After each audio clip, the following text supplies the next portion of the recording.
कि तालिबान बहुत सियाने हैं कि यूरोपीय यूनियन ने तालिबान को तस्लीम करने से इनकार कर दिया है। यूरोपीय यूनियन ने बिल्कुल मुकम्मल तौर पे मुस्तरद कर दिया। उन्होंने कहा है कि तालिबान को हम तस्लीम नहीं करेंगे, हम उनको रिकग्नाइज़ नहीं करने जा रहे। और उन्होंने ये कहा कि तालिबान के सामने बहुत सख्त शराइत रखी जाएंगी, उनको कोई हल्के हाथ से डील नहीं किया जाएगा। बता रहा हूँ, पाकिस्तान का बहुत बुरा कीमा बनने वाला है अभी इनका। तालिबान और अफ़गानिस्तान के हवाले से कुछ नई डेवलपमेंट सामने आई हैं जिनका ताल्लुक पाकिस्तान, इंडिया, इसके अलावा इस रीजन और अमेरिका, यूरोपीय यूनियन से बहुत गहरा ताल्लुक है। कि तालिबान बहुत सियाने हैं, बहुत इंटेलिजेंट है भाई। ये कौम बहुत इंटेलिजेंट है। किस तरीके से इंटेलिजेंट और जीनियस है, ये जब आप ये सब कुछ सुनेंगे तो आपको पता चल जाएगा। देखिए, पहली खबर तो ये है कि यूरोपीय यूनियन ने तालिबान को तस्लीम करने से इनकार कर दिया है। यूरोपीय यूनियन ने बिल्कुल मुकम्मल तौर पे मुस्तरद कर दिया। उन्होंने कहा है कि तालिबान को हम तस्लीम नहीं करेंगे, हम उनको रिकग्नाइज़ नहीं करने जा रहे।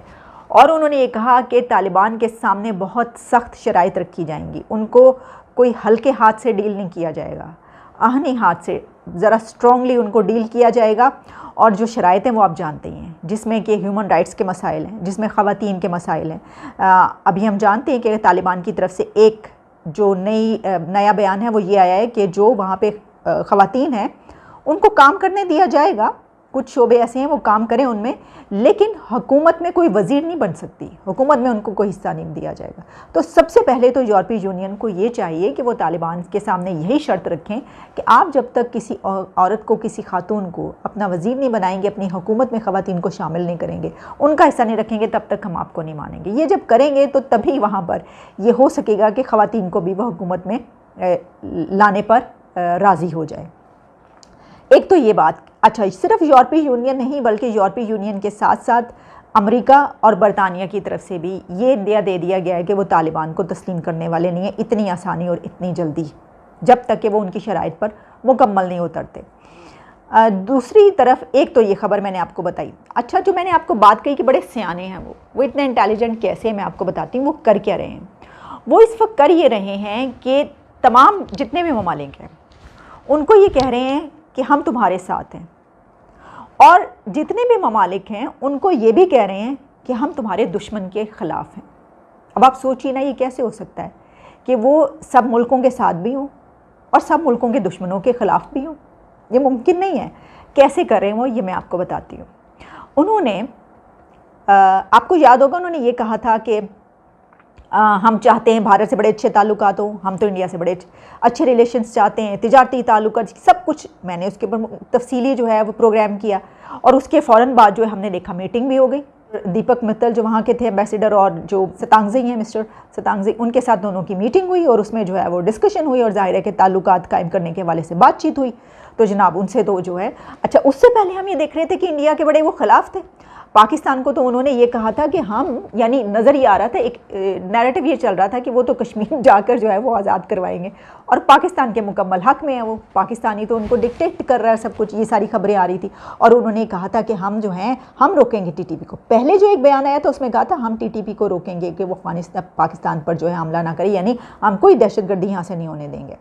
उसके बाद उनका ये बयान आया, आपको याद होगा, ज़बीउल्लाह मुजाहिद का एक टेलीविज़न प्रोग्राम में उन्होंने बैठकर ये कहा पाकिस्तान के कि टीटीपी और पाकिस्तान का ताल्लुक वो आपस का मामला है, हम क्या करें, हमारा तो अफ़गानिस्तान का तो मामला नहीं है ये।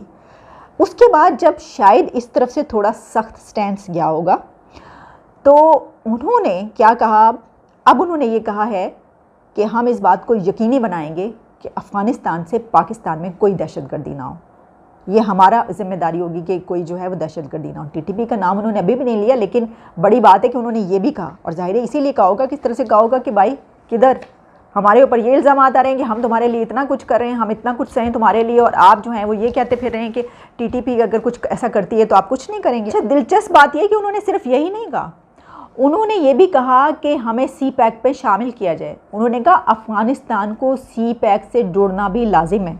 एग्जैक्टली उन्होंने जो बात कही है मैं बता देती हूँ कि सी पैक में तौसीक करके इसे अफ़गानिस्तान से जोड़ना बहुत अहम है। यानी ये कि सी पैक को में तौसीक करके इसको अफ़गानिस्तान से जोड़ा जाए, इसको जो है इसका दायरा कार वहाँ तक फैलाया जाए, यानी वो सी पैक में शामिल होने के लिए तैयार हो गए हैं, वो इस तरफ देख रहे हैं। और कहाँ वो ये कह रहे थे कि टीटीपी का आपका ये तो आपका अपना मामला है। तो अब उन्होंने ये कह दिया, ये कितनी अहम बात है कि एक तरफ जो है वो एक जो भारत है जो कि दुश्मन मुल्क कहा जाता है पाकिस्तान का, उससे वो ताल्लुकात कायम कर लेते हैं। उससे पहले वो उसके बहुत ज़्यादा ख़िलाफ़ होते हैं और फिर उसके बाद पाकिस्तान से लगता है कि कुछ हालात जो हैं वे अपना रंग दिखा रहे हैं, फिर वो कहते हैं कि नहीं, पलट जाते हैं कि नहीं नहीं, हम तो आपके साथ हैं, हम ये भी करेंगे, वहाँ से दहशतगर्दी भी नहीं होने देंगे और आप हमें CPAC पे भी शामिल कीजिए ना। तो ये इतनी इंटेलिजेंट स्ट्रेटजी है वो चल रहे हैं। इसकी वजह ये कि वही जो मैंने एक बात की कि वो तमाम कंट्रीज से ये कह रहे हैं कि हम आपके साथ हैं और तमाम कंट्रीज़ को वो ये भी बताने की कोशिश करें कि हम आपके दुश्मन के ख़िलाफ़ हैं। हालांकि इस वक्त उनका दरअसल वो चाहते क्या हैं, वो चाहते हैं कि देखें, वो जानते हैं कि जो भारत है, जो इंडिया है, वो इकनॉमिकली बड़ा स्ट्रॉन्ग है, वो उससे ताल्लुकात अच्छे रखना चाहते हैं ताकि वक्त पड़ने पर वो उससे मदद ले सकें। ना सिर्फ ये कि इंडिया से वो पैसे की मदद लें, बल्कि वो अगर वहाँ से असलहा लेना चाहें, मसलन ये कि अगर वक्त ऐसा पड़ जाए कि उनकी पाकिस्तान से जो है वो बिगड़ जाए, तो वो भारत से ही कहें कि भाई पाकिस्तान के ख़िलाफ़ हमारी मदद करो, हमें असलहा दो, फ़ौज भेजो, हम इनके ख़िलाफ़ लड़ेंगे। और दूसरी तरफ अगर उनकी इंडिया से बिगड़ जाए तो वो पाकिस्तान से कहेंगे लो भाई चलो कश्मीर में घुसते हैं, हम कश्मीर तुम्हें आज़ाद करा के देते हैं, हमारी मदद करो, हम इंडिया के ख़िलाफ़ जो है वो तुम्हारे लिए लड़ेंगे। ये सिचुएशन जो है चल रही है, ये पूरा गेम प्लान जो है वो नज़र आ रहा है। तो नज़र तो ऐसे ही आ रहा है जिस तरीके से वो हर एक के साथ जो है वो शामिल। और फिर एक और बड़ी वजह इसकी एक और भी, और वो ये है कि सिर्फ वो ये चाह रहे हैं कि हमें तस्लीम कर लें। तो ज़ाहिर है कि ये वाले कंट्रीज़ जो हैं ये तो उनसे बातचीत करने को तैयार भी हैं। तो जब ये उनसे बातचीत करने को तैयार हैं तो उन्हीं से ये बातचीत करेंगे। और वो ये भी जानते हैं कि कुछ कंट्रीज़ जो कि इंडिया के प्रेशर में आते हैं या इंडिया के दोस्त हैं, इंडिया उनको कहेगा, फिर उनसे कहेंगे कि ज़रा इन कंट्रीज़ से कहें कि हमारी मदद, हमें तस्लीम कर लें। भारत जो पाकिस्तान है वो जिन कंट्रीज़ से कहलवा सकेगा, पाकिस्तान से कहेंगे अब आप इनकी तरफ ज़ोर लगाएं, इनसे कहें कि ये हमें तस्लीम कर लें। तो ये सारी जो है ये गेम चल रही है सारा। तालिबान ये कहता है कि हम अलकायदा के खिलाफ जंग है। क्यों जंग है इनकी, मैं तो ये समझ में नहीं पाया। अलकायदा का जो चीफ था ओसामा बिन लादेन, उसी के चलते तो आपने अमेरिकन से प्रॉब्लम पूरी मोल ली, आपने अमेरिकन से लड़ाई ली, आपकी सत्ता चली गई, 20 साल आप गुफाओं में रहे, जंगलों में रहे, सहराओं में रहे। क्यों रहे, क्यों रहे? आपने तालिबान ने तो अटैक नहीं करा था 9/11 का सर, तालिबान तो नहीं गया था वहां पे, वो तो अलकायदा के लोग थे। अलकायदा के लोग थे, उसमें भी 19 में से आई थिंक 15 सऊदी अरेबिया के थे, 14 सऊदी अरेबिया के थे। अफगानिस्तान का तो कोई लेना देना नहीं था। अफगानिस्तान का तब लेना देना हुआ जब ओसामा बिन लादेन आया, अलकायदा अफगानिस्तान में था, तब इन लोगों ने बोला कि साहब ये तो हमारे मेहमान है और मर जाएंगे, कट जाएंगे, पश्तून है, हम नहीं देंगे अपने मेहमान को। अलकायदा को तो आपने पाला है, 20 साल पाला है। आज की तारीख में आप दुनिया को बेवकूफ बना रहे हैं कि साहब अलकायदा के साथ हमारा कोई लेना देना नहीं है। आप कहते हैं हमारा इस्लामिक स्टेट के साथ लेना देना नहीं है।